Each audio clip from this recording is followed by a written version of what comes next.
किसी के हाथ में तलवार है, किसी के होठों पे दुआ है। अल्लाह उमर को ईमान नसीब फरमा। देखो नफरत हार गई, मोहब्बत जीत गई। तलवार हाथ में लेने वाला कयामत तक के लिए गुलाम बन गया। जिसने किसी बेगुनाह को कत्ल किया, अल्लाह ने उस पे जन्नत की खुशबू भी हराम कर दी।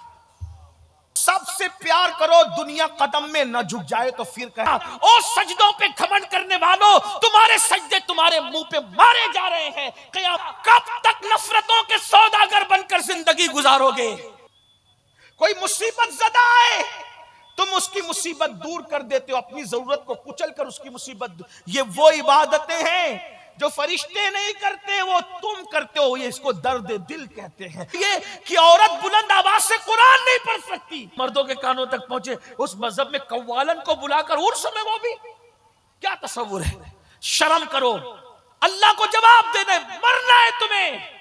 ऐसी महफिलों में शिरकत मत करते जा रहे हैं। सुधरने वालों की तादाद कम है, बिगड़ने वालों की तादाद ज्यादा है, सुनने वालों की तादाद ज्यादा है, अमल करने वालों की तादाद कम है। अल्लाह अकबर। लाखों करोड़ों रुपये रोजाना इस्लाह माशरा के जलसे पे खर्च तो हो रहे हैं, लेकिन जिंदगियां नहीं बदल रही है। जिंदगियों में जैसा इनकलाब आना चाहिए वैसा इनकलाब नहीं आ रहा है। हर दिन गुनाह नित नए अंदाज से हमारे दरवाजों पे सिर्फ दस्तक नहीं दे रहे हैं, बल्कि हमारे घरों में घुस चुके हैं। वो कौन सा गुनाह है जो मुस्लिम माशरे में मौजूद नहीं? रोना रोते रहिए, रातें गुजर जाएं, लेकिन बात कभी खत्म ना हो। मिसाल के तौर पर बेनमाजीपन का जुर्म अगर देखें, हमारे माशरे में मौजूद है। जाहिलों की बड़ी तादाद देखें, हमारे माशरे में मौजूद है। औरतों की बेपर्दगी का मामला देखें, हमारे माशरे में मौजूद है। चोरियों का मामला देखें, हमारे माशरे में मौजूद है। मुसलमानों, हद तो यह है कि जुमा के दिन मस्जिदों के अंदर चप्पल तक चोरी होते हैं। अंदाजा करें, जो कौम जुमा की नमाज में चप्पल चोरी करे, उस कौम की हालत क्या है? सोचो तो सही, उस कौम की कैफियत क्या है, उस कौम के मामलात क्या है। चोरों का मामला हो, नाखानदगी का मामला हो, इसी तरीके से औरतों के हवाले से बदनिगाही का मामला हो, जिना को देखें, शराब को देखें, कत्ल को देखें, जुल्म और ज्यादती को देखें। एक गुनाहों का तूफान है। लेकिन इन सारे गुनाहों का खात्मे के लिए गुनाह इंसान क्यों करता है? इंसान गुनाह क्यों कर रहा है? गुनाह करने की वजह क्या है? तो मुझे जो बात समझ में आती है वो ये है, शायद इंसान ये भूल गया कि वो दुनिया के अंदर हमेशा रहने के लिए नहीं आया। इंसान इसको भूल चुका है, इंसान इसको फरामोश कर चुका है। आइए थोड़ी देर, आपने अब तक यकीनन बड़े खुतबा के खिताब सुने हैं, लेकिन मेरी कौम के जो दानिश्वरों ने शायद मेरा इम्तिहान लिया है। मैं कोई खतीब नहीं हूँ, सिर्फ अपने दिल के दर्द के जज्बात को आपके दिलों के दरवाजे पे उंडेलना चाहता हूँ। और याद रखना, हम मायूस नहीं है, हम अल्हम्दुलिल्लाह हम ईमान वाली कौम रखते हैं। और कुरान ने जमानत दी है, वज़क्किर फ़इन्न ज़िक्रा तनफ़उल मुमिनीन, के मोमिनों को नसीहत करो कि नसीहत से मोमिनों को फायदा पहुंचता है। नहीं इकबाल मायूस अपनी किश्ते वीरा से जरा नम हो तो ये मट्टी बड़ी जरखेज है साकी, लेकिन ये मट्टी जरखेज कब है? इकबाल ने इसीलिए तो रोना रोया, निगाह मताए दीन और दानिश लुट गई अल्लाह वालों की, मताए दीन और दानिश लुट गई अल्लाह वालों की। ये किस काफिर अदा का गमज़े खूरेज है साकी। अल्लाह अकबर। जब अल्लाह वालों की मता लुट जाती है तो हालात यही होते हैं। हम गुनाह क्यों कर रहे हैं? अल्लाह अकबर। लोगों के सामने नेक बनने वाले, लोगों के सामने मुत्तकी बनने वाले, लोगों के सामने परहेजगार बनने वाले, सोचो तो सही, सीसीटीवी कैमरे की जद में इंसान हो तो खाया हुआ गुटखा भी नहीं थूकता। अगर लोग देख रहे हो तो आदमी बड़ा लुकमा भी मुंह में नहीं डालता। और अल्लाह देख रहा है और इंसान जिना कर रहा है, अल्लाह देख रहा है। इंसान शराब पी रहा है, अल्लाह देख रहा है। इंसान चोरी कर रहा है, अल्लाह देख रहा है। इंसान किसी का हक गसब कर रहा है, अल्लाह देख रहा है। रिश्तेदारों के साथ जुल्म हो रहा है, अल्लाह देख रहा है। बीवी पे जुल्म हो रहा है। वजह शायद इंसान ये भूल गया कि मुझे मरना है, मुझे मौत आनी है। इंसान भूल गया। याद रखना, इस दुनिया में हमेशा नहीं रहोगे, कोई हमेशा नहीं रहेगा। कुरान कहता है कुल्लु मन अलैहा फान, सब फना हो जाएंगे। वयबका वजहु रब्बिका जुल जलाली वल इकराम, अल्लाह की जात के अलावा कोई बाकी नहीं रहेगा। अपनी जवानी पे घमंड करके गुनाह करने वालों, अपनी दौलत पर नाश करके गुनाह करने वालों, फिरौन की लाश पुकार पुकार कर किसी म्यूजियम से मुझे और आपको दावत इबरत दे रही है। जब कोई खुदा के कानून को पैरों तले रौंद देता है, जब कोई अल्लाह के कानून को पीठ के पीछे डाल देता है, तो मेरा अल्लाह उसको कैसे दावत इबरत बना देता है। आज तक फिरौन को कब्र नसीब नहीं है, कब्र। फिरौन मौत भूल गया था, फिरौन को मौत याद नहीं थी। उसने दौलत के नशे में, ताकत के नशे में मौत को बुला दिया था। और आप भी वो गलती कर रहे हैं। कब तक मौत से बचोगे? मौत से नहीं बच सकते। कुरान कहता है ऐनमा तकूनु युद्रिकुमुल मौत वलौ कुंतुम फी बुरूजिम मुशय्यदा, अगर तुम मजबूत किलों में जाके छुप जाओ तो भी मौत से तुम भाग नहीं सकते। मजबूत किलों में भी मौत आकर के रहेगी। अपनी बहनों से भी कहता हूं, मौत आएगी, मौत को मत भूलो। और मरने के बाद अपनी कब्र में अकेले जाना है। न वहां किसी की दादागिरी चलेगी, न किसी की बाबागिरी चलेगी, न गुंडागर्दी चलेगी, न बाबा कोई दादागिरी बाबागिरी नहीं है वहां। वहां सिर्फ और सिर्फ ईमान के बाद नेक अमाल की पुरशिश है। और अल्लाह ने भेजा इसलिए हमें। दुनिया में आने का मकसद कुरान बयान करता है, अल्लज़ी खलक़ल मौत वल हयात लियब्लुवकुम अय्युकुम अहसनु अमला, कि हमने जिंदगी और मौत को पैदा करके तुम्हारा इम्तिहान दिया है कि कौन थोड़ी सी जिंदगी को पाकर अच्छा अमल करता है। थोड़ी सी जिंदगी को लेकर के आयो, बहुत थोड़ी जिंदगी, जिंदगी बहुत थोड़ी लेकर आयो। बहुत ज्यादा जिंदगी नहीं अपने पास, बहुत टाइम नहीं अपने पास। अगर सूफिया के फलसफे के तहत जिंदगी देखना चाहे तो कितनी अपनी जिंदगी, इसको फिल्मों के लिए, जिना की फिल्म के लिए, अय्याशी के लिए, आवारगी के लिए, जुल्म के लिए, ज्यादती के लिए रखा है। कितनी है। सूफिया फरमाते हैं फलसफे मौत में हयात तो बस इतना है, पैदा हुए, अजान हुई और मर गए, नमाज हुई। हालांकि फिक़ह का इससे कोई ताल्लुक नहीं है, इस अजान और नमाज का फिक़ही, लेकिन ये सूफिया का फलसफा जिंदगी बयान करने का अंदाज है। क्या पैदा हुए, अजान हुई, कान में, मर गए, नमाज जनाजा। तो अजान और नमाज, बल्कि अजान भी नहीं, अजान के बाद अकामत भी हो गई, अजान के बाद इकामत भी हो गई। और इकामत और जमात में जितना वक्फा होता है बस इतनी अपनी जिंदगी। कितनी जिंदगी है इस जिंदगी के लिए? अब सुनो, ये चंद घड़ियों की जिंदगी, इसमें गुनाह करोगे तो न खत्म होने वाला अजाब सामने है। और अगर इसको सही इस्तेमाल करके अच्छा अमल करोगे तो फिर हमेशा हमेशा के लिए जन्नत की नेमतें हैं, जन्नत की बहारें हैं। अब आप पर है, करते क्या हो? और फिर सुनो, आसानी से मौत नहीं आती। थोड़ी देर जरा मौत को सुन ले कि मौत कैसे आती है। मौत कैसे आती है? हजरत सैयदना अब्दुल्ला इब्ने अम्र इब्ने आस फरमाते हैं कि मैंने अपने अब्बा हजरत अम्र इब्न आस से पूछा, बाबा मौत के वक्त कैसा लगता है? जिस घाटी से आपको और हमें गुजरना है, जिस मौत को बुला रखा है। हजरत अम्र इब्न आस से जब उनके शहजादे, वो खुद भी सहाबी हैं, उन्होंने पूछा बाबा मौत के वक्त कैसा लगता है? तो हजरत अम्र इब्न आस फरमाते हैं, बेटा अगर किसी के सीने पर जमीन और आसमान को समेट के रख दिया जाए। फकी अबुल्लाह समरकंदी अपनी किताब में लिख रहे हैं, मैं अपनी बहनों से कहता हूं, बेपर्दगी के साथ किसी मर्द के सामने आने से पहले इस हदीस पे गौर करना। मैं अपने भाइयों से कहता हूं, जब नफ्स वर्गलाए किसी औरत पर पाप की नजर डालने के लिए, तो सोचना कि हमें किस घाटी से गुजरना है। रिश्तेदारों पे जुल्म करने से पहले सोचो किस घाटी से गुजरना है। माँ बाप की बद्दुआ लेने से पहले सोचो किस घाटी से गुजरना है। कानों में ईयरफोन लगाकर गाने सुनने से पहले सोचो किस घाटी से गुजरना है। सालन में नमक ज्यादा होने पर बीवियों पर हाथ उठाने और उनको तलाक की धमकियां देने से पहले सोचो किस घाटी से गुजरना है। अल्लाह दूर नहीं, एक दिन मौत है मौत।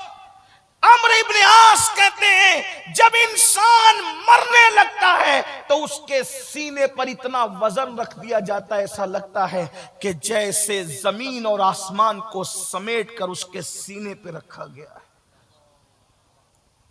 अगर चक्की का पत्थर रख दिया जाए ना सीने पे, क्या हो? जमीन और आसमान के बराबर वजन किसको कहते हैं? अगर ये हदीस में नहीं आता तो शायद मुझे बोलने की हिम्मत नहीं होती। फकी लिख रहे हैं, हदीस पाक में मौजूद है।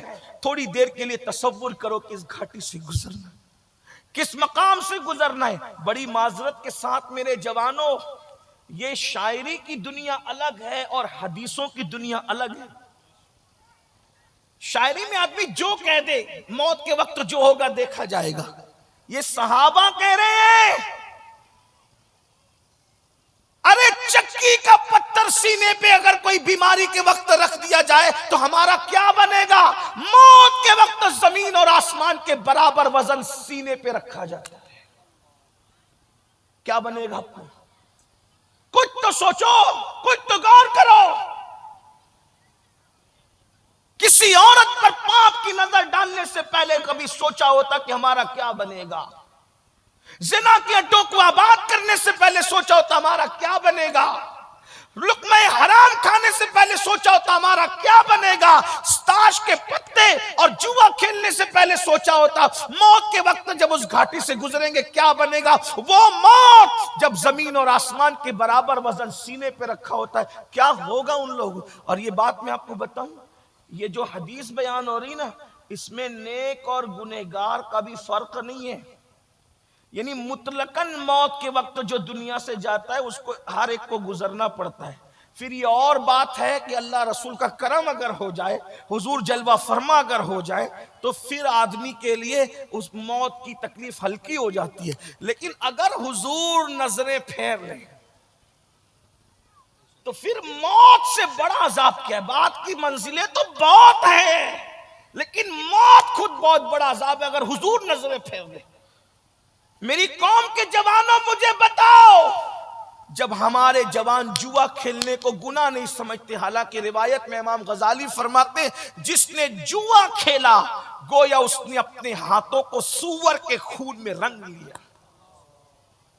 ये उलमाए किराम मौजूद हैं, मशाइख मौजूद हैं, आप जो है इनसे मुसाफा करते हैं, हाथ चूमते, कितना शरफ आप पाते हैं कि चलो बुजुर्गों से मुसाफा करें, उलमा से मुसाफा करें। आपको पूछता हूं, अगर हाथ में कीचड़ भरा हुआ हो, हाथ में कीचड़ लगा हुआ हो, तो आप आलिम से मुसाफा नहीं कर सकते, पीर से मुसाफा नहीं कर सकते। जब क़यामत के दिन जुआ खेलने की वजह से तुम्हारे हाथ सूअर के, खिंजीर के खून में रंगे होंगे, तो क्या रसूलुल्लाह से मुसाफा कर सकोगे? हुजूर अलैहि सलाम के हाथों में हाथ देने की हिम्मत हो सकेगी? अल्लाह अकबर। तो हजरत सैयदना अम्र इब्न आस रज़ी अल्लाह ताला अन्हु इरशाद फरमाते हैं कि जमीन और आसमान इंसान के सीने पे समेट के रख दिए जाएं तो जितनी तकलीफ होती है उतनी तकलीफ इंसान उससे ज्यादा महसूस करता है कि मौत के वक्त उसके सीने पर इतना वजन दे दिया गया है। उसी पर बस नहीं, हजरत सैयदना अम्र इब्न आस मजीद इरशाद फरमाते हैं, जब मौत के वक्त इंसान सांस लेता है, जब उसकी सांस निकलती है तो ऐसा लगता है कि जैसे वो नाक से सांस नहीं ले रहा है बल्कि सुई के नाके से सांस ले रहा है, सुई के नाके से। अल्लाह अकबर। मेरे भाइयों बताओ, अल्लाह अकबर, कि इंसान को अगर जुकाम हो जाए और जुकाम की वजह से उसकी नाक बंद हो जाए, अल्लाह अकबर, जुकाम की वजह से नाक बंद हो तो सांस लेने में कितनी तकलीफ होती है। साहबी रसूल कह रहे हैं कि मौत के वक्त इंसान जब सांस लेता है तो ऐसा लगता है कि जैसे वो नाक से नहीं बल्कि सुई के नाके से सांस ले रहा है। ऐसी घाटी से हमें और आपको गुजरना है। अम्र इब्न आस फरमाते हैं, और जब इंसान मरता है तो उसको कितनी तकलीफ होती है। इरशाद फरमाते हैं, किसी के पेट में बबुल का दरख्त तो उगा दिया जाए और पीछे के मकाम से उसको खींचा जाए तो उसका क्या बनेगा।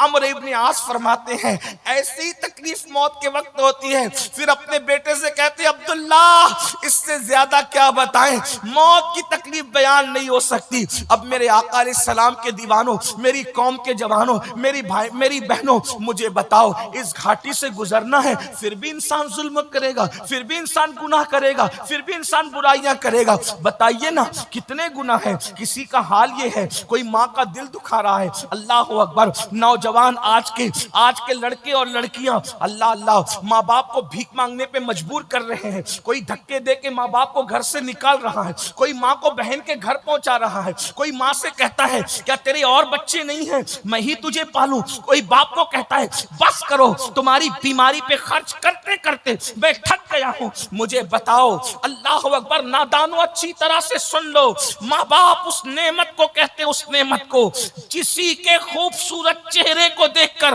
वो सवाब नहीं मिलता जो माँ बाप के झुर्री पड़े हुए चेहरों को देख के मिलता है। मेरे आका फरमाते हैं, जिसने माँ बाप के चेहरे को मोहब्बत की निगाह से देखा, अल्लाह उसको मकबूल हज का सवाब अता फरमाता है। मेरे आका सल्लल्लाहु अलैहि वसल्लम के प्यारे दीवानों, आजकल की नौजवान लड़कियां जब बहू बनकर आती है तो सीरियल देखने की वजह से, फिल्में देखने की वजह से, उनकी सही तरबियत न होने की वजह से उनको सबसे ज्यादा अगर नफरत होती है तो बुढ़े लोगों से होती है। ओ नौजवान लड़के और लड़कियां, आजकल नौजवान लड़के और लड़कियां बुढ़ों को पसंद नहीं करते, बूढ़ों को पसंद नहीं करते, क्योंकि फैशन चला है, आज का ट्रेंड चला है। ये बुढ़े लोग बकबक करते हैं, ये तो बेपर की बातें करते हैं, इनको तो अकल नहीं है, इनको तो समझ नहीं। सुन लो, अल्लाह के रसूल अलैहिस्सलाम ने फरमाया, तुम्हारे लिए बरकत अपने बड़ों से वाबस्तगी में है, अपने बड़ों से वाबस्ता रहो। बूढ़े लोग बकबक करते करने दो, बदअक्ली की बातें करते करने दो। मैं कहता हूं हर बूढ़े को घर से निकालोगे तो एक दिन तुम्हें भी तो बुढ़ापा आएगा ना। अपना क्या बनेगा, अपना क्या बनेगा। और याद रखना, ये हमारा इम्तिहान है, इम्तिहान, कि हम बुढ़ापे में पहुंचने के बाद मां बाप के साथ सुलूक क्या करते। और ये भी याद रखो, इस्लाही माशरा के जलसे में आने वालों, इस्लाही माशरा की गुफ्तगू सुनने वालों, जिसके दामन में माँ बाप की दुआ नहीं है, वो इंसान करोड़पति हो जाए, अरबपति हो जाए, खरबपति हो जाए, वो कभी कामयाब नहीं हो सकता। दुनिया का सबसे कामयाब इंसान वो है जिसके दामन में माँ बाप की दुआ है। अगर माँ बाप की दुआ है तो इंसान दुनिया में भी कामयाब है और आखिरत में भी कामयाब है। आप क्या समझ रहे हैं माँ बाप की दुआ को? माँ बाप की दुआ चोर और डाकुओं को वली बना देती है और माँ बाप की बद्दुआ वलियों की विलायत को भी छिनवा देती है। इसलिए अपने माँ बाप का दिल न दुखाओ। आजकल की लड़कियां शौहर को कहती, तुम्हारे अम्मा अब्बा रहेंगे, हम नहीं रहेंगे।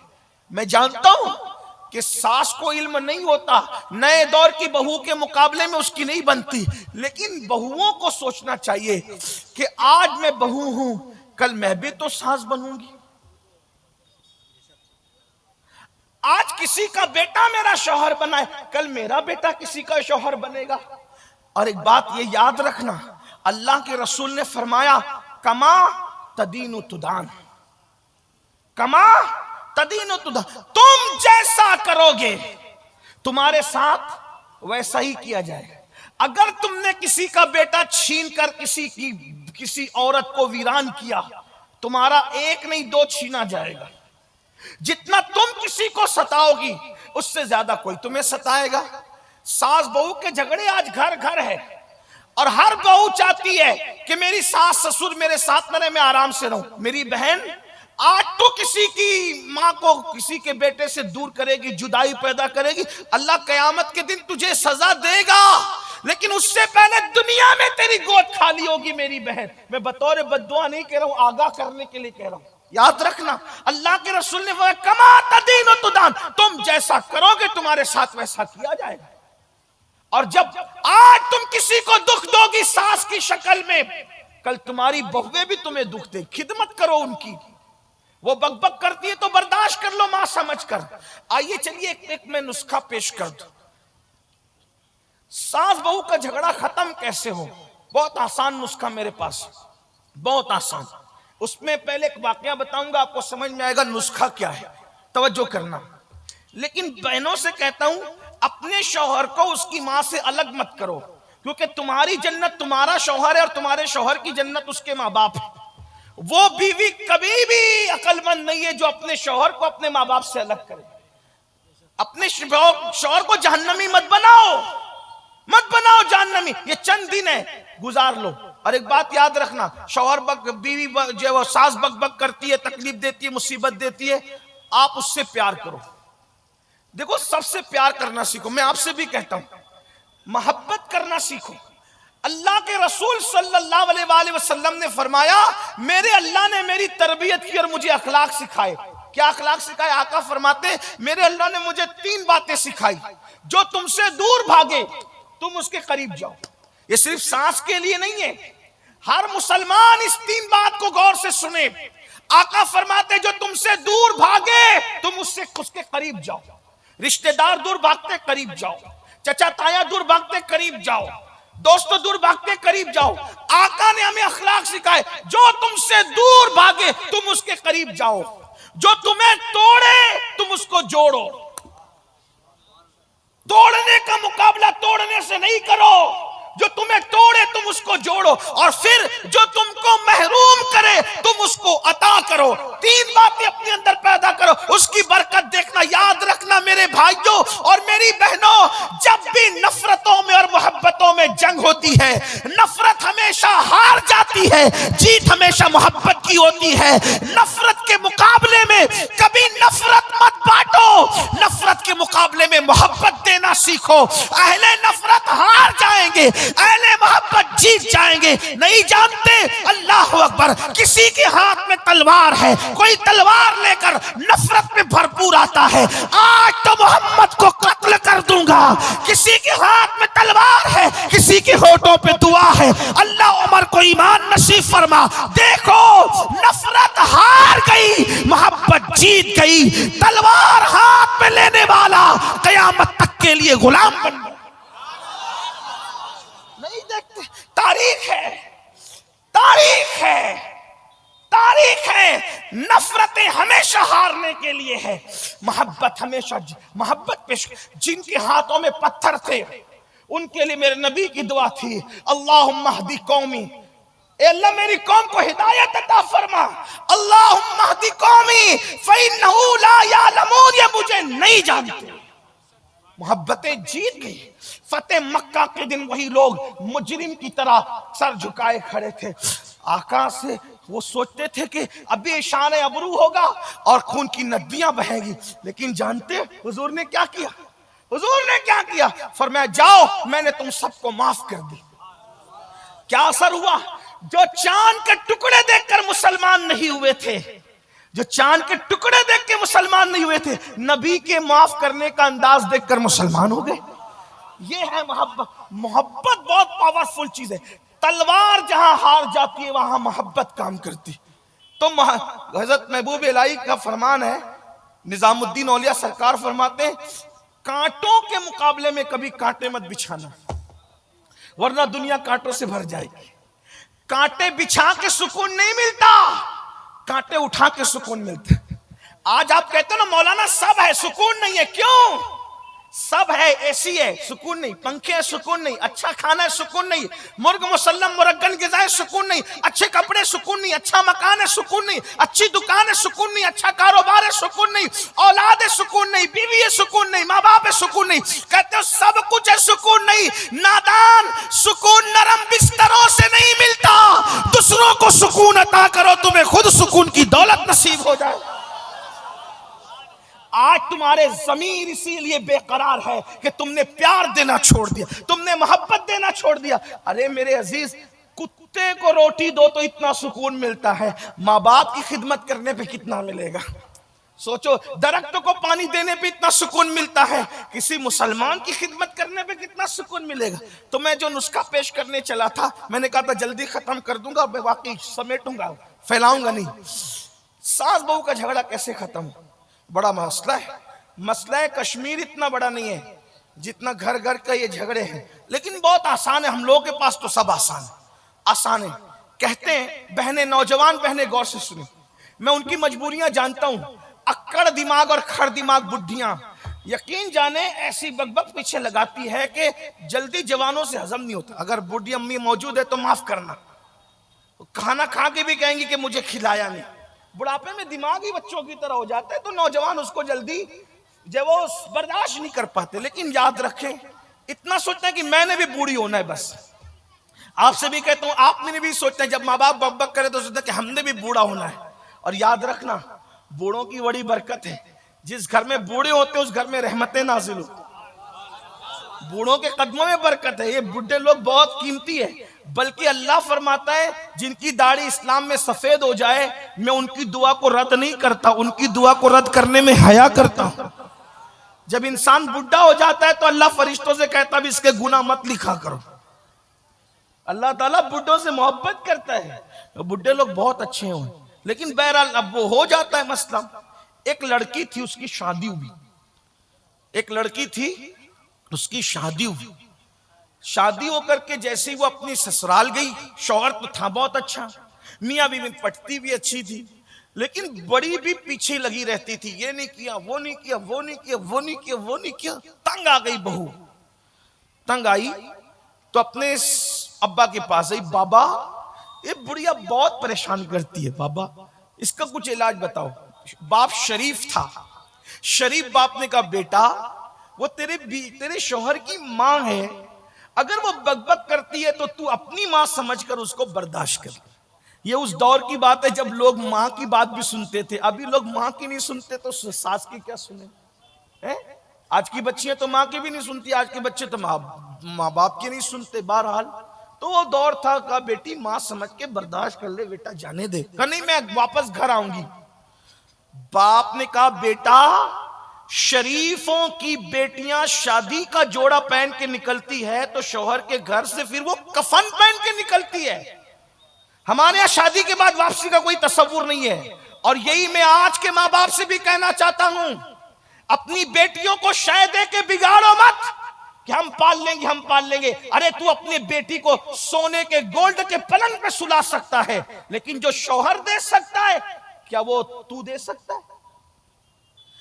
बीवी को सुकून सिर्फ शौहर के साथ मिलता है। लितस्कुनु इलैहा, भाई वो नहीं दे सकता जो शौहर दे सकता है, बाप वो नहीं दे सकता जो शौहर दे सकता है, माँ वो नहीं दे सकती जो शौहर दे सकता है, सहेलियां वो नहीं दे सकती जो शौहर दे सकता है। शौहर के पास जो है वो किसी और को देने के लिए जायज भी नहीं है, वो दे भी नहीं सकता। इसलिए कौम की बेटियों से कहता हूं, अगर अल्लाह ना करे जिंदगी में कोई जालिम शौहर मिल जाए, निभा कर लो निभा, क्योंकि हमारे नबी ने फरमाया जो अपने शौहर के जुल्म पे सब्र करके निबाह करेगी, ऐसी औरत को अल्लाह हजरत आसिया और मरियम का सवाब अता फरमाए। और आपसे भी कहता हूं ना कि अगर जालिम बीवी मिल जाए, हो भी सकता है, अगर मिल जाए आप भी सब्र करें, मोचों पे ताव देकर तलाक का प्लान न करें। तलाक मर्द लोग नहीं देते, ना मर्द देते। अगर मुझे नामर्दों की फेरिस्त बनाने की इजाजत मिल जाती तो मैं उनके नाम पहले नंबर पे रखता जिन्होंने बेकसूर बीबियों को तलाक दे दिया है। वो मर्द नहीं, वो जालिम नामर्द हैं। मर्द होते तो निभा करते, क्योंकि कहते वो इस काबिल न थी, तू क्या काबिल है। अरे नाकाबिल को काबिल बनाना यही तो काबिल लोगों की निशानी है। शरीर घोड़े को बस में करना ऐब नहीं है, ये घोड़सवार अच्छा घोड़सवार होने की निशानी है। ये शरीर से शरीर घोड़ा वो काबू में कर लेता है, यही तो है। इसलिए अगर बीवी तुम्हें जालिम मिल जाए तुम सब्र करो। आका फरमाते अल्लाह सब्र अय्यूब का अजर तुम्हें अता फरमाएगा।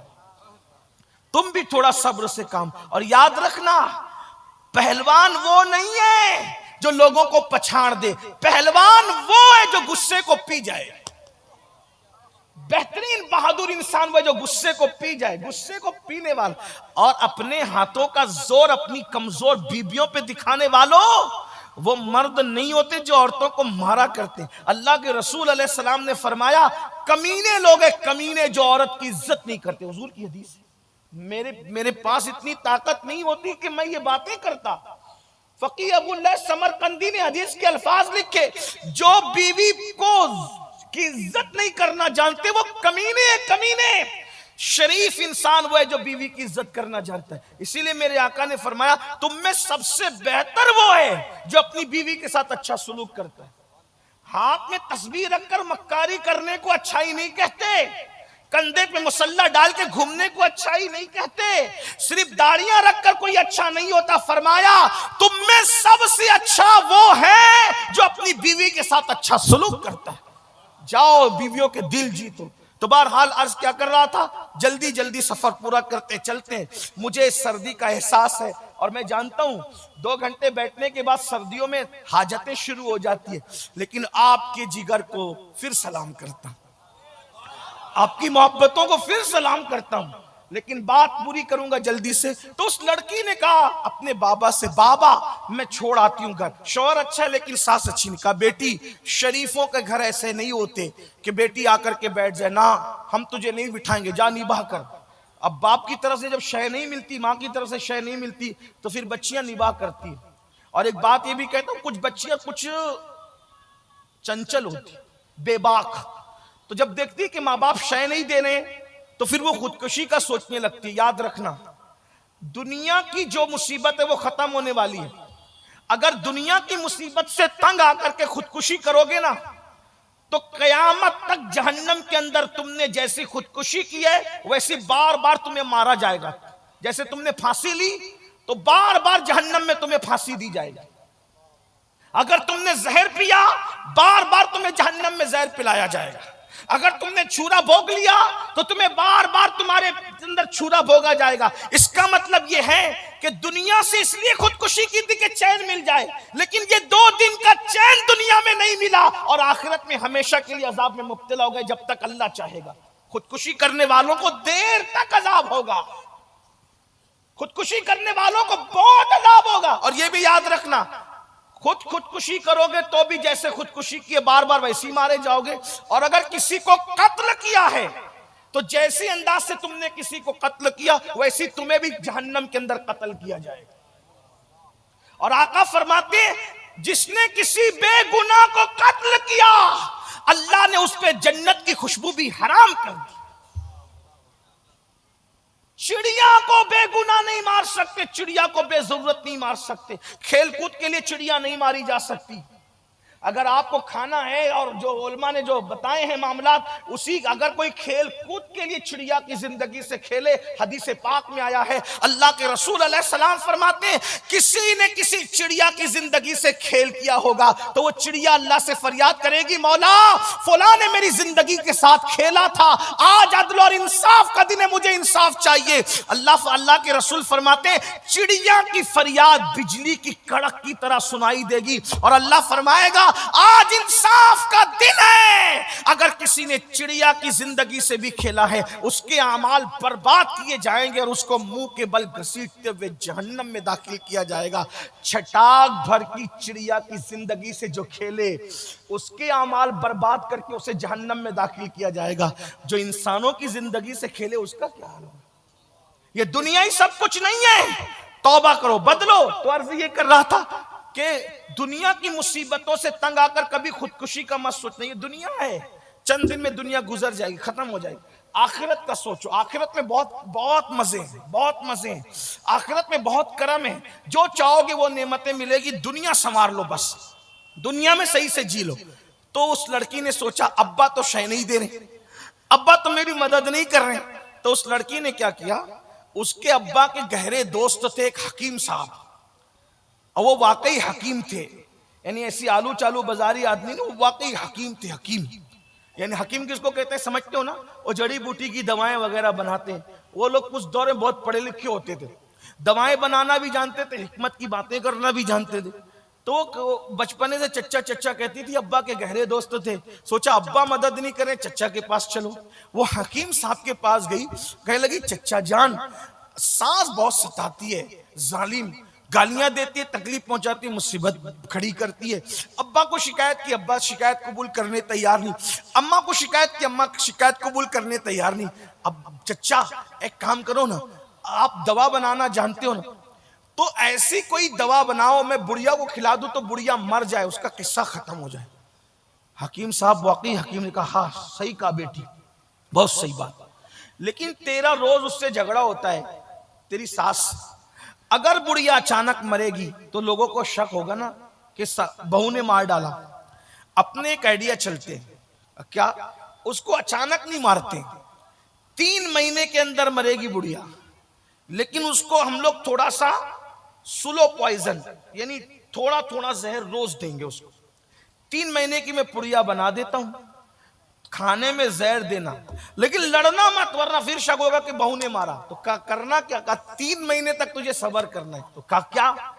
कहा कि बुढ़िया के पैर दबाना, उसके सर में तेल डालना, कंघी करना, उसके कपड़े धुलना, उसको खाना खिलाना, इतना प्यार की एक्टिंग कर कि ऐसा लगे कि तू उसकी बेटी है। तो होगा क्या, जब वो मर जाएगी जहर से, तो तुझे, तेरे ऊपर किसी को शक भी नहीं आएगा कि तूने मारा है।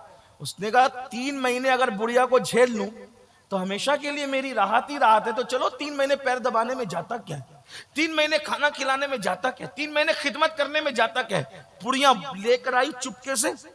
अब आई तो बड़ी भी ने कहा, कहां गई थी? अम्मा वो तो मैं ऐसे ही वैसे गई, तो अपना अंदाज प्यार का। अब वो गाली दे रही है, चुप है। अम्मी मैं खाना दूं तुम्हें? चल जा यहां से, निकल, बदमाश कहीं की। जो भी हुआ होगा, जैसा भी हुआ होगा, जैसे आप सुनते देखते रहते हैं। इसने कहा नहीं अम्मी आप नाराज भी हो ना, मैं आपको खाना देती हूँ।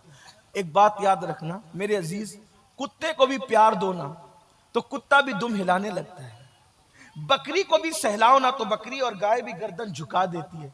प्यार में वो असर है, प्यार में वो तासीर है। पत्थर भी मोम होता है, कुत्ते भी जेर होते हैं, जानवर भी सर झुकाते हैं। आप कभी किसी जानवर के हाथ, बदन पे हाथ फेर के देखना प्यार से, न गर्दन झुकाए तो फिर कहना। फितरत है। मोहब्बत की तासीर, मोहब्बत की तासीर, मोहब्बत बड़ी पुरअसर है, मोहब्बत में बड़ी तासीर है। जो मुहिम हथियारों से सर नहीं होती, वो मोहब्बतों से सर हो जाती है। एक दिन गुजरा, उसने वो पुड़िया खाने में मिला दी, नाश्ते में खाने में मिलाकर बुढ़िया को दिया। पैर दबा रही है, सर दबा रही है, कपड़े पेश कर रही है।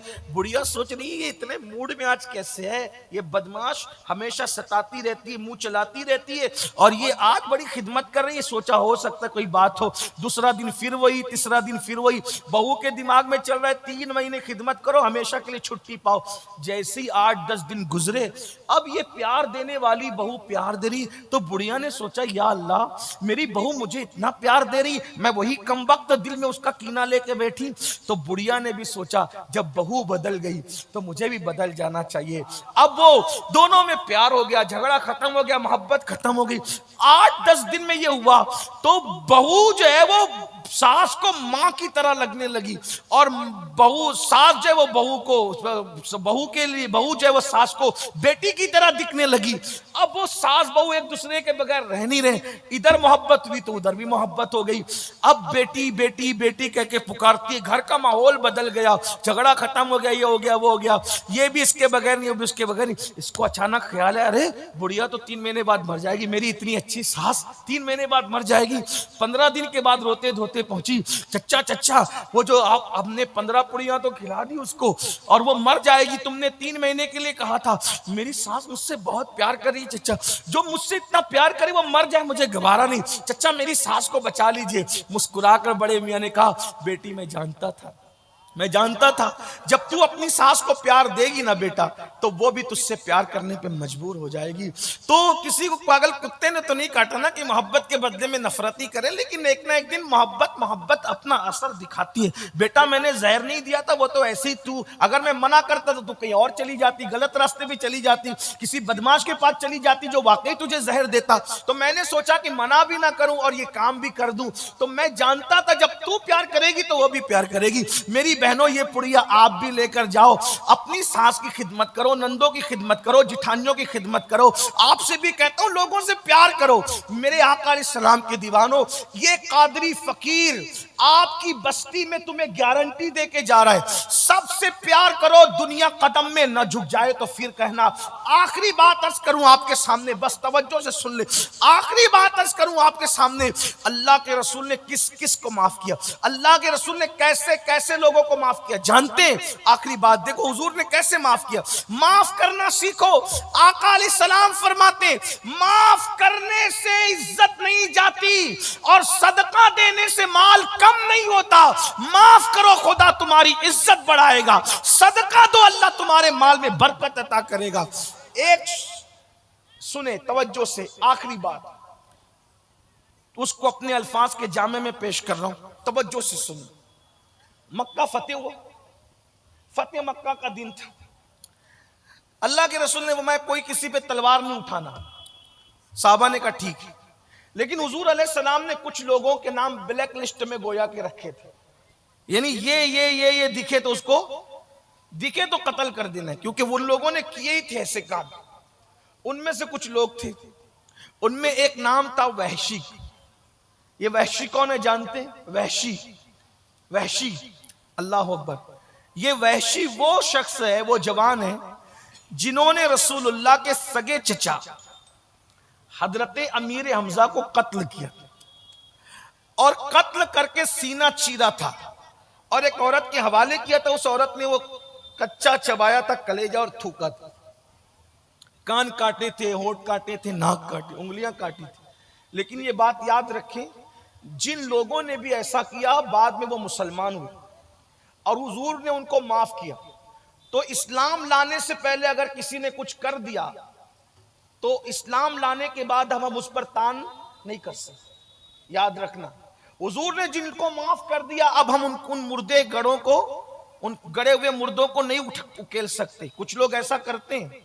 याद रखना, जिसको रसूलुल्लाह ने माफ कर दिया, अब हम गुलाम होने की हैसियत से उन पे क्रिटिसाइज नहीं कर सकते, नुक्ताचीनी नहीं कर सकते, उनके ऐब बयान नहीं कर सकते। तो हुजूर ने कैसे अपना बनाया? वहशी एक हबशी गुलाम है, छोटी छोटी आंखें, निशाने बाज है। अमीर हमजा को कत्ल किया और कान काटे, नाक काटी, उंगलियां काटी। आका का फरमान था, वहशी दिखेगा उसको जहां दिखे कत्ल कर दे, जहां दिखे। किसी ने वहशी से कहा, वहशी तेरे नाम के हवाले से मोहम्मद अरबी रूही फिदा सल्लल्लाहु अलैहि वसल्लम का फरमान है कि वहशी जहां दिखे उसे कत्ल कर। तो उनके सहाबी तुम्हें ढूंढ रहे हैं, वहशी, वो तुम्हें कत्ल कर देंगे। तो वहशी ने कहा, जब मुझे कत्ल ही होना है तो मैं उनके सहाबा के यहां से क्यों कत्ल हूं? भाई जब कत्ल ही होना है तो मैं बहादुर आदमी हूं, बड़े आदमी के यहां से कत्ल हूंगा तो जिंदगी भर मेरा नाम रहेगा। मैं डायरेक्ट जाऊंगा मोहम्मद अरबी के पास और उनको कहूंगा वो खुद ही कत्ल करें। भाई जब वो मुझे कत्ल करेंगे तो मेरा नाम रहेगा ना, मैं उनके सहाबा के यहां से कत्ल नहीं होगा। और वहशी बहादुर आदमी था, आ गया। फतेह मक्का के आगे हुजूर के सामने खड़ा हो गया।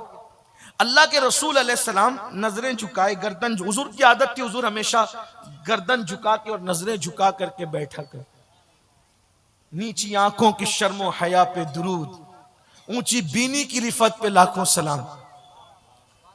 साहबा बैठे हैं, हुजूर की नजरें झुकी हुई है। वैशी मजबूत जिस्म आदमी, कद छोटा है, आंखें छोटी छोटी है, और वैशी जो है वह हबशी नस्ल है, मजबूत जिस्म, बहुत तेज और तर्रार, आके खड़ा होता है और मुखातिब होता है, ए मोहम्मद सल्लल्लाहु अलैहि वसल्लम, क्या आपने मेरे कत्ल का हुक्म दिया? हुजूर ने नजर उठाई, कौन है तू? मुझी को वहशी कहते हैं, हमजा का कातिल हूं मैं। हाँ, मेरे चचा को तूने कत्ल किया, उनका सीना चीरा, कान काटे, नाक काटी, होंठ काटे, जबान काटी, उंगलियां काटी, औरतों ने उसको पिरो करके जेवर की शक्ल में पहना था। तू ये ना मेरे चचा का कातिल, वहशी तू है ना? हाँ, मैंने ही कत्ल किया आपके चचा को, इसीलिए हुक्म है तुम्हें कत्ल किया जाए। तो अचानक उसकी जबान से निकला, ए मोहम्मद सल्लल्लाहु अलैहि वसल्लम, क्या आप मुझे माफ नहीं कर सकते? कौन? चचा का कातिल, वो चचा जिनको हुजूर बाप का दर्जा देते, अपने चचाओं में उनसे बेपनाह प्यार करते थे। सोचो मुसलमानों, हम नबी के नाम पे जान देने की बात करते हैं, लब्बैक या रसूल अल्लाह के नारे लगाते हैं, हुजूर को आइडियल बनाने की बात करते हैं, लेकिन आज हमारा अंदाज क्या है? हमारी फूफियों से हमारी नहीं बनती, हमारे चचाओं से हमारी बात बंद है, हमारे रिश्तेदारों से हम नफरत करते हैं। याद रखना, मौलमा की मौजूदगी में मैं आई अर्ज किए जा रहा हूं, दाढ़ी, टोपी और नमाज तुम्हें उस वक्त तक जन्नत में नहीं ले जा सकती जब तक तुम्हारे सीनों में अपने रिश्तेदारों के लिए, मोमिनों के लिए मोहब्बत न हो। अल्लाह के रसूल फरमाते हैं, उन लोगों के सजदे और उनकी दुआएं उनके सर के ऊपर नहीं जाती जिनके दिलों में मुसलमानों के लिए कीना होता है। अपने दिलों को झांक के देखो, चचाओं के लिए कीना, बड़े अब्बू के लिए कीना, दादियों के लिए कीना, भाइयों के लिए कीना, भाभियों के लिए कीना। और सजदों पे घमंड करने वालों, तुम्हारे सजदे तुम्हारे मुंह पे मारे जा रहे हैं। क़यामत के दिन जब अल्लाह की अदालत में खड़े होंगे, मुखज्जराने कौम मिल्लत कहलाने वालों, हाजी नमाजी कहलाने वालों, दाढ़ी टोपी वाले कहलाने वालों, ये दुनिया में तो तुम्हें टाइटल मिल गए, लेकिन जब अल्लाह की अदालत में खड़े होंगे तो तुम्हारा नेकियों का दफ्तर जीरो होगा, जीरो। उस दिन पछताओगे, मैंने तो हज भी किया था, उम्रे भी किए थे, ज़कातें भी दी थी, नमाज़ें भी पढ़ी थी, कहां गई मेरी नेकियां? लिखी नहीं गई। तो कहा जाएगा, बंदे क्या तुझे याद नहीं? अल्लाह के रसूल ने फरमाया कि जिसके दिल में मुसलमान के लिए कीना है, उसकी नेकियां तो जाया हो गई, उसकी नेकियां तो लिखी ही नहीं गई, उनके मुंह में मार दी गई उनकी नेकियां। क्या बनेगा आपका? क्या बनेगा? कब तक नफरतों के सौदागर बनकर जिंदगी गुजारोगे? हम नफरत के लिए नहीं आए, जात के लिए लड़ना कुत्तों का काम है, इंसानों का काम नहीं। अपनी जात के लिए कुत्ते लड़ते हैं, इंसान नहीं लड़ा करते। आज हम अपनी जात के लिए लड़ रहे हैं, छोटी छोटी बातों पे लड़ रहे हैं। एक की बकरी ने दूसरे के आंगन में पेशाब कर दी, उसी पर कत्ल हो जाता है। मेरे आंगन में तेरा कचरा क्यों आ गया, उसी पे झगड़े हो जाते हैं, पुलिस स्टेशनों में मुकदमे लिखाए जाते हैं। क्या सोचते होंगे वो लोग भी कि कचरा फेंकने पे मुकदमे? शर्म नहीं आती? किस मजहब इस्लाम की बात करते हो? गोश्त, मछली, दाढ़ी टोपी वाले सिर्फ नहीं, दाढ़ी और टोपी की अहमियत इस्लाम में जरूर है, हम उसका मजाक नहीं उड़ाते, लेकिन अल्लाह के रसूल ने फरमाया, अत्तक़वा हाँ होना, तकवा यहां है, इस दिल में तकवा है। मोहब्बत वाला दिल न हो, इकबाल ने कहा था, दर्द दिल के वास्ते पैदा किया इंसान को, वरना इबादत के लिए कुछ कम न थे करोड़ों बयां। तुम्हें पता है शबे कद्र में जिब्रील और जो फरिश्ते आते, क्यों आते हैं? साल भर फरिश्ते और जिब्रील अल्लाह से कहते, अल्लाह हमें जमीन पे जाने दे और उनकी जियारत करने दे जो इबादत हम नहीं कर सकते, और वो लोग हमसे, हम जो हम नहीं कर सकते वो इबादत जो मुसलमान करते हैं उनकी जियारत करने दे। तो कौन सी इबादत है जो जिब्रील नहीं कर सकते? तवज्जो है? कौन सी इबादत है जो जिब्रील नहीं कर सकते? कौन सी इबादत है जो फरिश्ते नहीं कर सकते और आप और हम करते हैं? और जिब्रील खाते नहीं ना मेरे अजीज, जिब्रील खाते नहीं है ना, वो खाने से महफूज है, पाक है। तो क्या होता है, अब वो इबादत जो जिब्रील नहीं कर सकते तुम करते हो। कौन सी? भूख मुझे लगी है, खाना मेरे पास है और मैंने वो खाना किसी और को खिला दिया। ये काम जिब्रील नहीं कर, फरिश्ते नहीं कर सकते ना, क्योंकि फरिश्ते तो खाने से पाक है। कोई बीमार तड़प रहा हो, उसके सराहने जाकर तुम उसको थपकियां देते, ये काम फरिश्ते नहीं कर सकते। कोई मुसीबत ज़दा आए, तुम उसकी मुसीबत दूर कर देते हो, अपनी जरूरत को कुचल कर उसकी मुसीबत। ये वो इबादतें हैं जो फरिश्ते नहीं करते, वो तुम करते हो। ये इसको दर्द दिल कहते हैं। दर्द दिल के वास्ते पैदा किया इंसान को, वरना इबादत के लिए कुछ कम न थे कर लो बया। ऐसी इबादत करने वालों के लिए फरिश्ते जमीन पे आए, उनकी जियारत करने की। इसको अल्लामा इस्माइल हक्की ने लिखा है।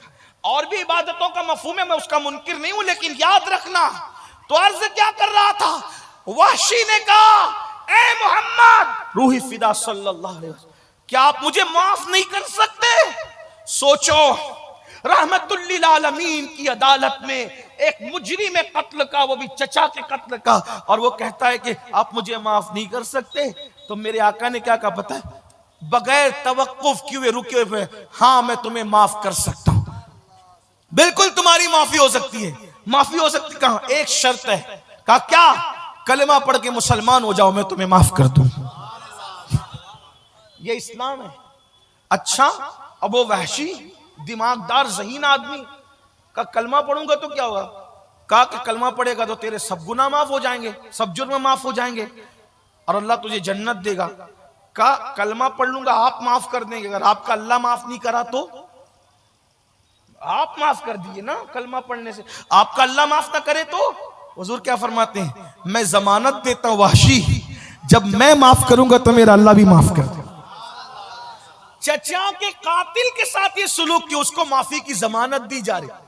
अल्लाह रब्बुल इज्जत के हवाले से कहा जा रहा है कि मैं जमानत देता हूं कि अल्लाह तुझे जरूर माफ करेगा। ये है हुजूर का किरदार। हमारे पास क्या है? आइए, अगर आपसे कोई माफी मांगता है, माफ कीजिए। बाप का कातिल भी माफी मांगे, माफ कीजिए। और अगर आप माफ नहीं करते, अल्लाह के रसूल ने फरमाया, जो दुनिया में माफी मांगने वालों को माफ नहीं करेगा, कयामत के दिन अल्लाह उसको माफ नहीं करेगा। मोहब्बतों के सफीर बनो, मोहब्बतों को आम करो। अल्लाह पाक की बारगाह में दुआ है कि अल्लाह ताला हम सबको मोहब्बतों को आम करने की तौफीक अता फरमाए। ये आजकल जो आपने खोल रखा है नफरतों की दुकानें, मोमिन नफरत नहीं करता। मोमिन के दिल तो नर्म होते हैं, प्यार से भरे होते हैं। और यही नफरतों और खुदगर्जियों का माहौल है कि जब रिश्ते ढूंढने निकलते हो ना मेरे भाई, तो भी सोचते हो कि जैज ज्यादा कहां से मिलेगा, पैसे ज्यादा कहां से मिलेंगे, और ये कहां से मिलेगा, वो कहां से मिलेगा। ये लालच छोड़ो, अल्लाह की बारगाह में तौबा करो। मेरे भाइयों, मेरी बहनों, मैं अपनी बहनों से भी कहता हूं, याद रखना, ये सारी चीजें जो हमने खुद गर्जी और दुनिया परस्ती के लिए कर रखी है, इसी की वजह से इतना नुकसान हो रहा है कि आज मुसलमानों की बेटियां दूसरों का हाथ पकड़ करके जा रही हैं। आज ये है कि बच्चियां मुर्तद हो रही है। आपको पता नहीं है, सब बच्चियां ऐसी नहीं होती, लेकिन मेरी बहनों, मेरे भाइयों, अपनी गलत रविश से अपनी बच्चियों का कितना नुकसान हो रहा है। ये जो बच्चियां माज़अल्लाह कभी कभी जिस्म बेचने लगती है, गलत रास्ते पे चली जाती है, वजह क्या है कि आप लोगों ने तो शादियों को महंगा कर रखा है, जहेज के नाम पर, इसके नाम पे, उसके नाम पर। तो अच्छी खासी बच्चियां मजबूर होकर के सोचती है कि चलो चलो जो है वो अब जिस्म बेचो और ये करो और वो करो और वो करो। हालांकि मैं उनकी तायद नहीं कर रहा हूं, मजबूरी के अंदर इंसान को इतना गिरना नहीं चाहिए, लेकिन वो रास्ते पर इंसान खुद ब खुद चला जाता है। मजबूरियां इंसान को गलत रास्ते पर ले जाती है, गलत राहों पे ले जाती है। मैं अपने जवानों से कहता हूं, सोचो तो सही, तुमने जहेज की वजह से, पैसों की वजह से, मालदारी की वजह से गरीब बच्चियों को नजरअंदाज कर रखा है, गरीब बच्चियों को छोड़ रखा है। जब रसूलुल्लाह की उम्मत की बेटियां लौजों में बिकती होगी, उनकी आबरूओं का नीलाम होता होगा, उनकी आबरूओं का सौदा होता होगा, तो अल्लाह के रसूल के दिल पे क्या गुजरती होगी। जब तुम क़यामत के दिन जाओगे रसूलुल्लाह को मुंह दिखाने के लिए, और हुजूर कहेंगे कि तेरी गलत रसूमात की वजह से मेरी उम्मत की बेटियां बिक रही थी, उनकी आबरू और हया बिक रही थी, और हुजूर ने तुमसे मुंह फेर लिया, तो तुम क्या करोगे? इतना जालिम माशरा बना रखा है। कि आज बेटियां गलत रास्ते पे जा रही, हमारे ये जहेज की रस्में, ये पैसों की रस्में, ये दौलत की रस्में, भिखारी बने हो। रसूलुल्लाह ने कौन सा जहेज दिया? हुजूर के यहाँ शादियां हुई तो कौन सा जहेज लिया, कौन सा जहेज दिया? बल्कि लोग इस मौके पे दीनदार लोग भी लालच का शिकार होते हैं। याद रखना, तुम्हारी दीनदारियां तुम्हारे मुंह पे मार दी जाएगी। मुनाफिक ना बनो, जो बोलते उस पे अमल करो। या अय्युहल्लज़ीना आमनू लिमा तक़ूलूना मा ला तफ़अलून, वो क्यों कहते हो जिस पे तुम खुद अमल नहीं करते। रिश्ते ढूंढने निकलते हो तो वो जगह, वो मकान ढूंढते हो जहां जहेज की भीख मिलेगी। लालच से जाते हो। अगर सब जहेज की लालच में पड़ेंगे तो शरीफ बेटियों का रिश्ता कौन कहां से आएगा? गरीबों का कौन होगा? और याद रखना, अपने जवानों से कहता हूं, मेरे जवानों, किसी का भी दिया हुआ जहेज आखिरी दम तक तुम्हारा साथ नहीं दे सकता। मगर याद रखना, अगर तुमने किसी गरीब की बेटी को जहेज के बगैर घर लाया और उसके दिल से दुआ निकल गई तो इंशाअल्लाह वो दुआ तुम्हारी नस्लों तक काम आएगी। जहेज नस्लों तक काम नहीं आएगा, जहेज नस्लों तक काम नहीं आएगा, लेकिन दुआएं नस्लों तक काम आएगी। मैं तो आखिरी बात कहने चला था, लेकिन इशारा हुआ, एक बात और सुन ले, बस उस पे बात पूरी। एक बात और, हालांकि इतनी रात गए, मैं खुद भी तकरीर को पसंद नहीं करता। मैं लोगों से कहता हूं कि मैं हंसा नहीं पाता हूं तकरीर में, तो मुझे 11 बजे माइक दे दिया। लेकिन कुछ लोगों के अपने तकाजे होते हैं, तो बहरहाल सुन ले। अपनी बहनों से भी कहता हूं, अपने बेटों को बेचो मत बेचो, जहेज के बदले बेटों को मत बेचो। जब तुम शादियां करने निकलती हो तो बड़े घर की बेटियां, पढ़ी लिखी बेटियां बहुत ढूंढने निकलती हो। एक बात आपसे कहूं, बहुत कीमती बात, कुछ याद रहे ना रहे, अच्छा डॉक्टर, अच्छा शौहर हो ये जरूरी नहीं। खूबसूरत लड़की, अच्छी बीवी हो ये जरूरी नहीं। अच्छा मुकर्रिर, अच्छा शौहर हो जरूरी नहीं। अच्छा वकील, अच्छा शौहर हो जरूरी नहीं। अच्छा टीचर, अच्छा शौहर हो जरूरी नहीं। अच्छी मुदर्रिसा, अच्छी बीवी हो जरूरी नहीं। तो मेरी आपसे गुजारिश ये है, मालदार वकील, डॉक्टर शादी के मौके पे ढूंढने मत निकलो। तवज्जो है, वकील ढूंढने निकलो मुकद्दमे के लिए। ध्यान रखना, बहुत कीमती बात कहने जा रहा हूं, आपकी तवज्जो। वकील ढूंढने निकलो मुकद्दमे के लिए, वकील की जरूरत मुकद्दमे में है। डॉक्टर ढूंढने निकले इलाज के लिए, इलाज के वक्त डॉक्टर की जरूरत है। टीचर ढूंढने निकलो पढ़ने लिखने के लिए, पढ़ाई के लिए टीचर की जरूरत है। शादी करने निकलो, डॉक्टर, वकील, टीचर, इंजीनियर, मौलाना, खतीब, अदीब ढूंढने की जरूरत नहीं। जब शादी करने निकलो तो औरत अच्छा शौहर ढूंढे और शौहर अच्छी बीवी ढूंढे। शादी हम क्या कर रहे हैं, शादी में डॉक्टर ढूंढ रहे हैं, तो डॉक्टर तो मिलता है, अच्छा शौहर नहीं मिलता है ना। हम शादी के मौके में मालदार ढूंढ रहे हैं, मालदार तो मिल जाती, अच्छी बीवी नहीं मिलती। तो जब शादियों के लिए निकलो तो सिर्फ अच्छा शौहर तलाश करो, सिर्फ अच्छी बीवी तलाश करो। और याद रखना, कोई अनपढ़ भी कभी अच्छे शौहर का किरदार निभा सकता है, कोई गरीब भी कभी अच्छी बीवी का किरदार निभा सकती है, अगर उसके दिल में अल्लाह का खौफ और खशियत मौजूद है तो। ये बात याद रखना। आज हम सब ढूंढ रहे हैं, अच्छी बीवी नहीं ढूंढ पा रहे, क्योंकि हमने बीवी की हैसियत से ढूंढा ही नहीं। हम सब ढूंढ रहे हैं, अच्छा शौहर नहीं ढूंढ पा रहे, क्योंकि हमने अच्छे शौहर की हैसियत से ढूंढा ही नहीं। हम तो सौदेबाजी के लिए निकले। ये मुशरिकों की रसूमात थी जिसको तुमने अपनाया। और याद रखना, ये इस्लामी माशरा के जलसे माफ करना आपको जन्नत में शायद न ले जा सके, क्योंकि आपने तो अपने माशरे में मुशरिकीन की रसूमात दाखिल। ये जहेज का मांगना लेना देना हमारे मजहब में कहां है कि अपने मजहब में बताओ। हमारे मजहब में तो ये कि एक सेब खाने पर शादी हो जाती है, और वो भी बतौरे सजा सुनाया जाता है। अंधी है, लंगड़ी है, लूली है ना, यही कहा जाता है ना। और वो नौजवान उस सजा को सजा के तौर पे बखुशी कबूल करते हैं। अगर सेब की माफी इसी पर है कि अंधी बीवी चाहिए, लंगड़ी चाहिए, लूली चाहिए, सब ले लेंगे, लेकिन कयामत में सेब का जवाब कौन देगा? है ना? कोई जहेज था साथ में, कोई कपड़े थे साथ में, क्या था? गौस पाक सिर्फ बिरयानी खाने के लिए? गौस पाक के वालिद बुजुर्गवार का ये किरदार नहीं है आपके सामने? बहनों से पूछता हूं, मुसीबत में सिर्फ गौस पाक को पुकारती हो, कभी गौसे पाक की अम्मी अब्बा का किरदार भी देखा?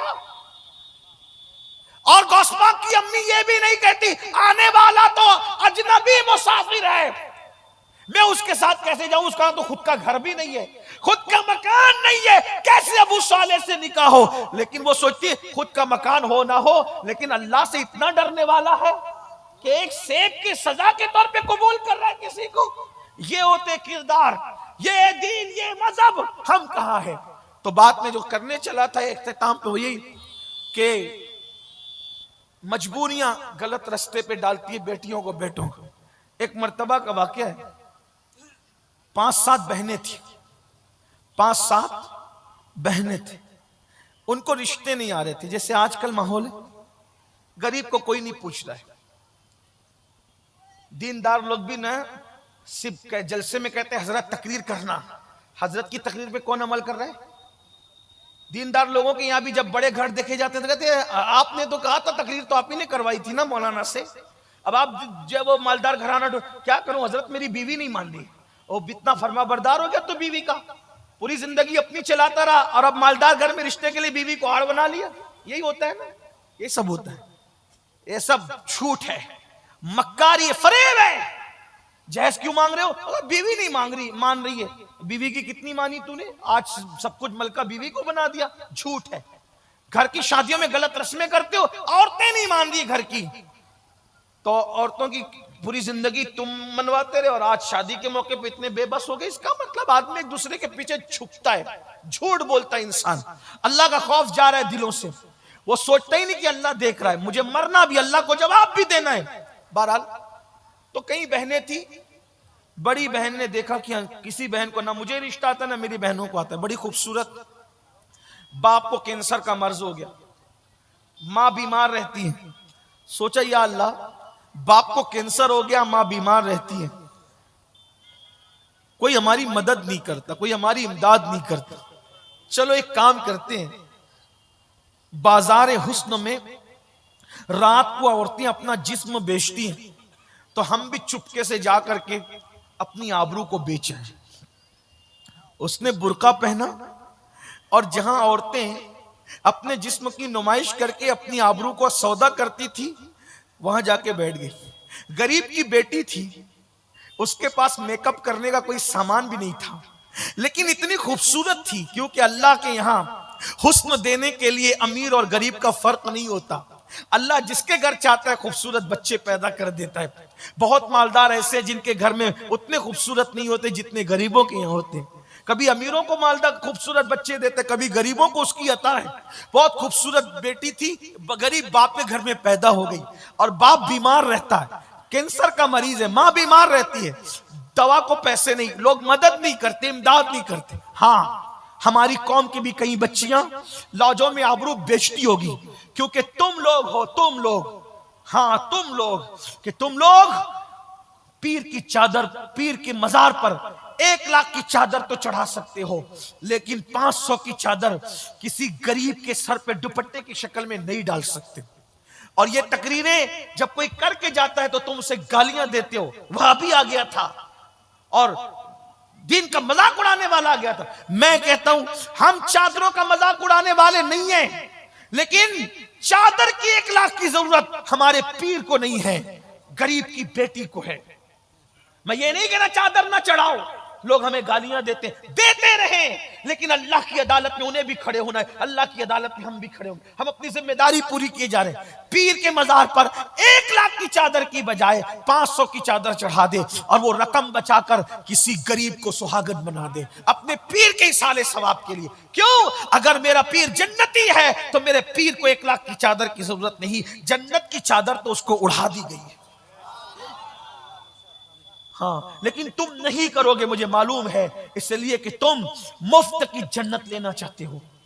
निकलो, असल दीन को पहचानो। बुलाओगे तो हजारों लुटा दोगे, उन जालिमों पर। लेकिन अगर वही स्कूल की फीस के लिए तुम्हें कोई मांगने के लिए आए तो तुम्हें मौत आती है, मौत। स्कूल की फीस देने में भी सवाब मिलेगा। कैसे स्कूल की फीस दे किसी गरीब की? कव्वाल और कव्वालनों पर 35-35 हजार तुम्हारा एक एक सेटिया लुटा देता है। और उसकी महफिल में पीर के नाम पर गरीब की अगर फीस भर देते, एक गरीब को पढ़ाने की जिम्मेदारी ले लो, उसकी 7 नस्लें सुधर जाएगी। आप कहते हो स्कूल की फीस भरने में भी मौलाना सवाब है। अरे नादान, जब चिड़िया और कुत्ते को पानी पिलाने पे सवाब मिल सकता है तो किसी मुसलमान के बच्चे को पढ़ाने पे सवाब क्यों नहीं मिल सकता? मरने के बाद लोगों को कांधा देने की बजाय जीते जी कांधा देने की कोशिश करो। ऐसा मत करो, अस्ल दीन सीखो। बताओ, हम अपने मजहब में कव्वाल और कव्वालन के मुकाबले का कोई तसव्वुर है? अपने मजहब की तालीम तो ये कि औरत बुलंद आवाज से कुरान नहीं पढ़ सकती कि मर्दों के कानों तक पहुंचे। जो मजहब औरत को बुलंद आवाज से कुरान पढ़ने की इजाजत नहीं देता कि मर्दों के कानों तक पहुंचे, उस मजहब में कव्वालन को बुलाकर उर्स में वो भी क्या तसव्वुर है? शर्म करो, अल्लाह को जवाब देना है, मरना है तुम्हें। ऐसी महफिलों में शिरकत मत करो। लेकिन मैं ये भी जानता हूं, तुम जलसों में जितने आते हो ना, उससे ज्यादा उन खुराफात की महफिलों में जाते हो। उलमा कहते हो तो तुम मानते नहीं हो, इसलिए कि कलकत्ता, मुंबई, दिल्ली और सऊदी और दुबई के सेठिए अपनी मर्जी चलाना चाहते गांव में आकर, वो उलमा की नहीं मानना चाहते। लेकिन याद रखना, दौलत के गुरूर और घमंड में अल्लाह के कानून को पीठ के पीछे डालने वालों, जब वो फिरौन को दरिया में गर्क कर सकता है तो तेरी दौलत की औकात क्या है? जब वो लंगड़े मच्छर से नमरूद को हलाक कर सकता है तो तेरी दौलत की औकात क्या है? इसलिए याद रखना, दौलत के घमंड में अल्लाह के कानून को पीठ के पीछे मत डालना, वरना अल्लाह बर्बाद करेगा। जो अल्लाह देना जानता है वो अल्लाह छीनना भी जानता है। तो मैं अर्ज कर रहा था, बात इख्तिसार खत्म करते, उस लड़की ने सोचा मेरे बाप को कैंसर है, कोई मदद नहीं करता, माँ बीमार है, कोई मदद नहीं करता, बहनों को रिश्ते नहीं आते, कोई मदद नहीं करता। तो क्या किया उसने? कहा चलो जिस्म ही बेच ले, बाप के लिए दवा का इंतजाम तो हो जाएगा। बड़ी दर्दनाक है ये सूरत हाल। गरीब के पास तो आबरू और गैरत ही होती है, अगर वो भी बिक जाए तो फिर गरीब के पास रह क्या जाता है ना। मेरे आका ने गरीबों से बहुत मोहब्बत की। आज हमारे दिलों में गरीबों के लिए कोई मोहब्बत नहीं। हम तो मुसाफे भी अमीर और गरीब देखकर करते हैं, हम तो जनाजों में भी अमीर और गरीब देखकर जाते हैं, हम तो दावतों में भी गरीब और अमीर देखकर जाते हैं। बड़ी माजरत के साथ, अगर गरीब बीमार पड़े तो उसका कोई पुरसाने हाल नहीं, मालदार बीमार पड़े तो दूर दूर से लोग उसकी खैरियत पूछते। याद रखो मुसलमानों, मेरे नबी अमीर और गरीब का फर्क मिटाने आए थे। सरकार गौसे पाक ने अल्लाह से अर्ज किया, मौला मैं तुझे कहां ढूंढूं? तो इल्हाम होता है, अब्दुल कादिर तू मुझे गरीबों में तलाश कर, तू मुझे वहीं पे पाले। आज हमने क्या किया? बड़ी माजरत के साथ दीन को बांट दिया अमीर और गरीबों में। हमारा मजहब अमीर गरीब की तकसीम का नाम नहीं, हमारा मजहब तो सिर्फ इंसान, इंसान और इंसान के लिए। हमारा मजहब तो मोहब्बत देने में मुसलमान और काफिर की भी बात नहीं करता। जो इंसान है इस्लाम उसको प्यार देता।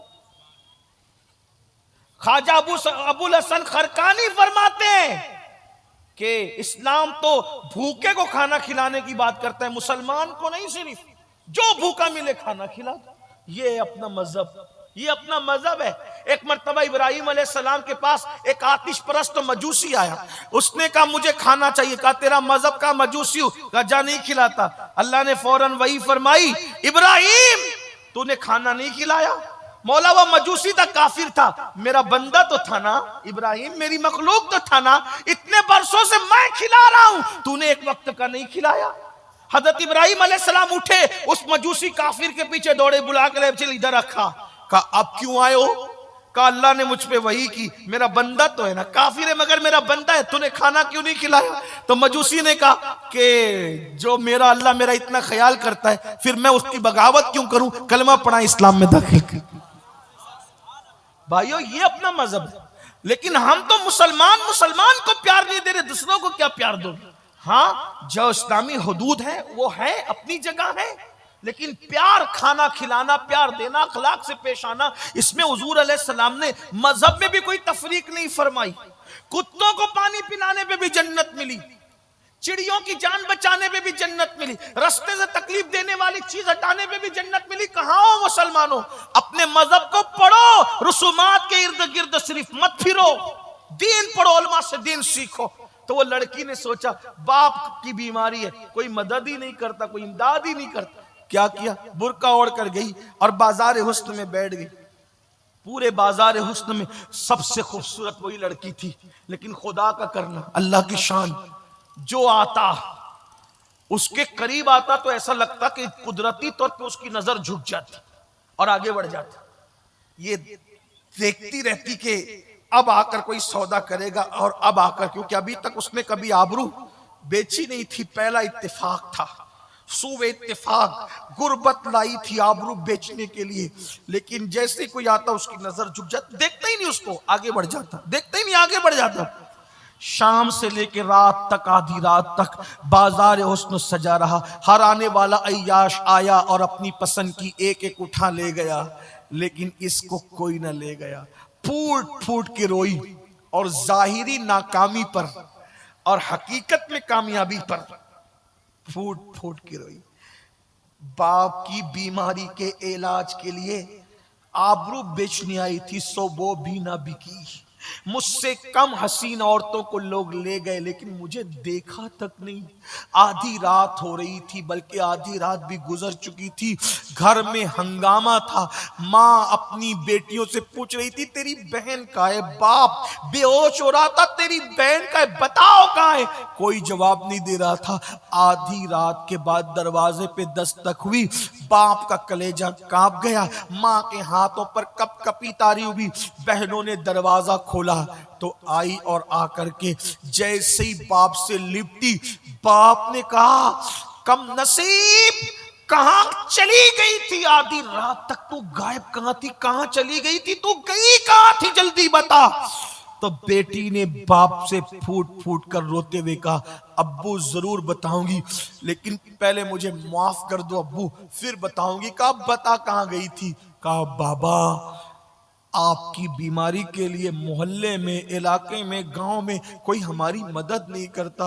आपकी बीमारी को पैसे मांगते तो कोई इमदाद नहीं करता। तो मैंने सोचा कि बहनों की शादी हो जाएगी, आपका इलाज हो जाएगा, मैं अपनी आबरू बेचकर कुछ पैसे कमा लूंगी तो मैं इलाज कर सकूंगी आपका, बहनों की शादी। बाप की आंखें फट गई, गरीब हया से पानी पानी हो गया। तो कहा फिर क्या हुआ? कहा बाबा फिर क्या हुआ? गई तो थी बाजार हुस्न में अपने आबरू का सौदा करने। बाप ने कलेजा पकड़ा, हाय अल्लाह। लेकिन बाबा, आपकी बेटी के करीब जो भी आता नजरें झुकाकर चला जाता। किसी ने मेरी आबरू का सौदा न किया। बाप की जान में जाने, अल्लाह तेरा शुक्र है। जैसे अल्लाह का शुक्र अदा किया तो कहा, बेटी अल्लाह की कसम तू सच बोल रही है, तू आधी रात तक बैठी ना, इंशाअल्लाह अगर जिंदगी भर भी बैठती तो कोई तुझे ताक कर न देखता, तेरी आबरू का सौदा न करता। तो बेटी ने कहा, अब्बा आपको इतना यकीन कैसे है? कोई मेरी तरफ ताक कर न देखता, मेरी आबरू का सौदा न करता। तो बाप ने कहा, मुझे नबी के फरमान पे यकीन है। अल्लाह के रसूल ने फरमाया, कमा तदीन तुदान, तुम जैसा करोगे तुम्हारे साथ वैसे ही किया जाएगा। बेटी, जब तेरे बाप ने किसी औरत पर गलत नजर नहीं डाली तो मेरी बेटी पर कोई गलत नजर कैसे डाल सकता है? तेरे बाप ने जब भी किसी को देखा तकद्दुस की निगाह से देखा। तो मेरे आका अलैहिस्सलाम के दीवानों, याद रखो, बदलो, मोहब्बतें आम करो, जहस की लानत खत्म करो, आपस के इख्तिलाफात खत्म करो। हाँ, मगर याद रखना, मोहब्बत उसी से होगी जो मेरे आका से मोहब्बत करे। जो आका की गुस्ताखी करे, फिर उसके लिए हमारा तो मामला यही है कि नबी से जो हो बेगाना ताजुश्शरिया मसलक बयान कर रहे, उन्हीं के नाम की कॉन्फ्रेंस है। नबी से जो हो बेगाना उसे दिल से जुदा कर दे, पिदर मादर बिरादर जानो माल उन पर फिदा कर दे। आपस में मोहब्बत करो, प्यार करो और एक दूसरे को माफ करो। तुम एक दूसरे को माफ करो, अल्लाह तुम्हें माफ करेगा। शादियों की फजूल खर्चियां खत्म करो, गरीबों की बच्चियों को भी अपनाओ। देखो जब शादी करने निकलो तो अपनी रिश्तेदारियों में पहले देखो कोई गरीब है उसको प्रायोरिटी दो, बाद में बाहर निकला करो, उसकी बहुत बरकतें होगी। अल्लाह पाक तौफीक बख्शे। गुफ्तगू के दरमियान कोई गलती हो तो अल्लाह ताला माफ कर दे। अस्तगफिरुल्लाह रब्बी इन्ना रब्बी लगफूरुर रहीम व मा अलैना इल्लल बलाग। अस्सलामु अलैकुम।